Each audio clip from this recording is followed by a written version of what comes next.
예, 저는 마인드 혁명 계속 읽고 있는데요. 4장, 피해자 마인드. 피해자 마인드가 어떻게 성공을 제한하고 있는지. 삶의 해적목마는 계속 돌아가는데, 하지만 나는 계속 떨어지고 있어요. 자, 이렇게 하는 피해자 마인드에 몇 가지가 있는데, 이렇게 많은 줄 몰랐습니다. 그리고 생각보다 제가 그 중에 가장 많은 걸 하고 있는 마인드도 있더라고요. 냉소주의자 마인드. 세상을 냉소적으로 생각한다고 합니다. 살아남는 것을 중요시하고, 자신이 세상과 반대편에 있다고 보고, 되게 뭔가에 적극적이지 않고 의심하는 그런 유형의 마인드라고 합니다. 승자, 패자 마인드. 세상의 자원이 한정되어 있기 때문에 내가 이거 차지하지 않으면 내 것은 없어. 따라서 나는 먼저 선점해야 돼. 그래서 이기적인 행태가 나타나는 그런 마인드라고 합니다. 졸개 마인드. 난 내가 할 수 없어. 난 이런 걸 할 수 있는 사람 아니야. 당신이 해야 되지 않겠어? 노력해봤자 무슨 소용이 있어. 인정받지도 못할 텐데. 이렇게 항상 리더가 아니라 그 밑에 있는 쫄병처럼 그렇게 사고하는 유형이라고 합니다. 반이나 비었다 마인드. 그래서 반이나 아직 남았네가 아니라, 아, 이제 비었네? 어떻게 해야지? 아, 그럼 해결되기 힘들겠는데? 라고 지레 미리 포기하는 마인드. 그 다음에 남탓 마인드인데요. 제가 이거 굉장히 많이 하고 있더라고요. 책임을 회피한다든지, 문제가 생기면 다른 사람이나 다른 환경이나 다른 조건이 안 되기 때문에 안 되는 것 같아. 그래서 항상 책임을 전가할 희생양을 찾았던 것 같아요. 고질적인 불평주의자 마인드도 있는데요. 해결책을 제시한 거 끊임없이 불만스럽게 뭔가를 제기하는. 그게 왜 될까? 안 되는 이유도 있잖아. 라고 하면서 끊임없이 얘기하는 사람들이 있거든요. 그 다음에 되도록 일하지 말자 마인드도 직장에서 같이 협업하다 보면 이런 마인드를 갖고 있는 사람이 있어요. 너 그렇게 에너지를 100을 쓰면 나중에 지쳐 나가 너무 먼저 떨어진다. 고생은 사서 하는 게 아니라 고생을 사서 하면 나중에 병이 돼.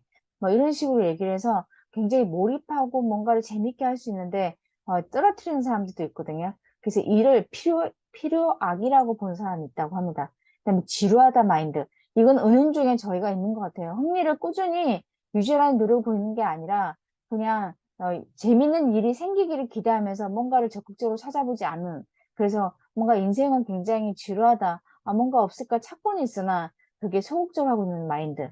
비판주의 마인드. 자신이 남보다 더 나은 존재이기 때문에 다른 사람이 하는 게 보이면 시원찮지 않는 거. 그래서 노골적으로 비판하는 사람들이 있다고 합니다.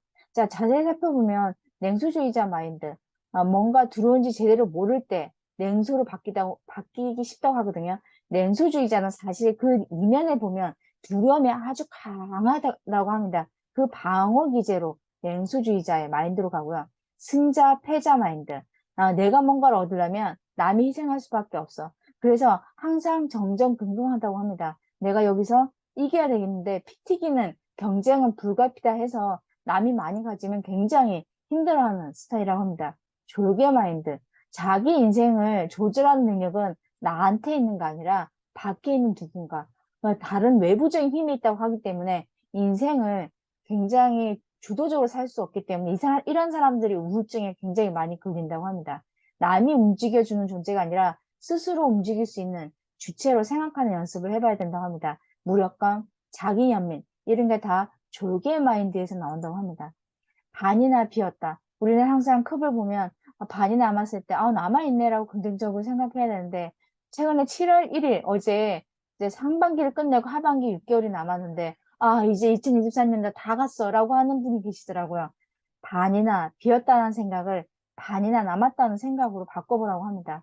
또 하나, 고질적인 보편주의자는 사실 저는 멀리 하려고 합니다. 왜냐하면 나도 물들기 쉽더라고요.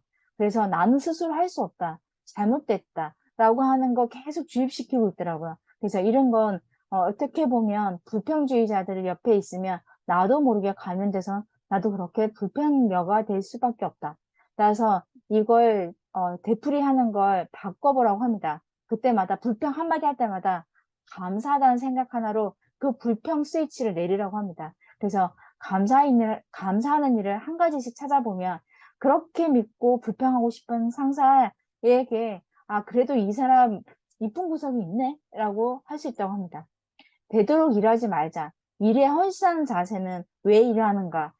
이나모리 가주 회장도 얘기했지만 헌신이라고 하는 건 몰입인데요. 그 몰입은 내가 에너지가 골건다는 게 아니라 내가 에너지를 순환시키고 채워줄 수 있는 마인드이기 때문에 우리 이런 부분에 대해서 책임과 열성, 헌신 이런 키워드에 대해서 한번 고민해 볼 필요가 있을 것 같습니다.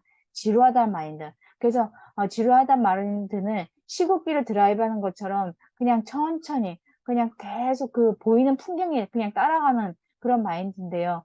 예, 그 결과에 지향적이라기보다는 그냥 그 과정 자체를 즐기는 건 좋은데 이렇게 그 굉장히 몰입할 수 있는 그런 부분에 에너지를 쏟을 수 있는데도 불구하고 반만 그렇게 하는 그래서 그런 부분에 대해서 내가 목표 지향점 어떤 방향성이 내가 갖고 있지 못하기 때문에 지루하다는 마인드를 가질 수 있다고 합니다. 비판주의자 마인드. 사실 우리는 알게 모르게 A, B, C, D이라도 하더라도 뭔가를 계속 끊임없이 속에서 평가를 하고 있거든요. 그래서 내가 다른 사람의 잘못이나 실패를 지적하기보다는 여기에 해결책이 없을까 창발적인 사고 방식을 가질 필요가 있다고 합니다. 테이크 오버 규칙 7.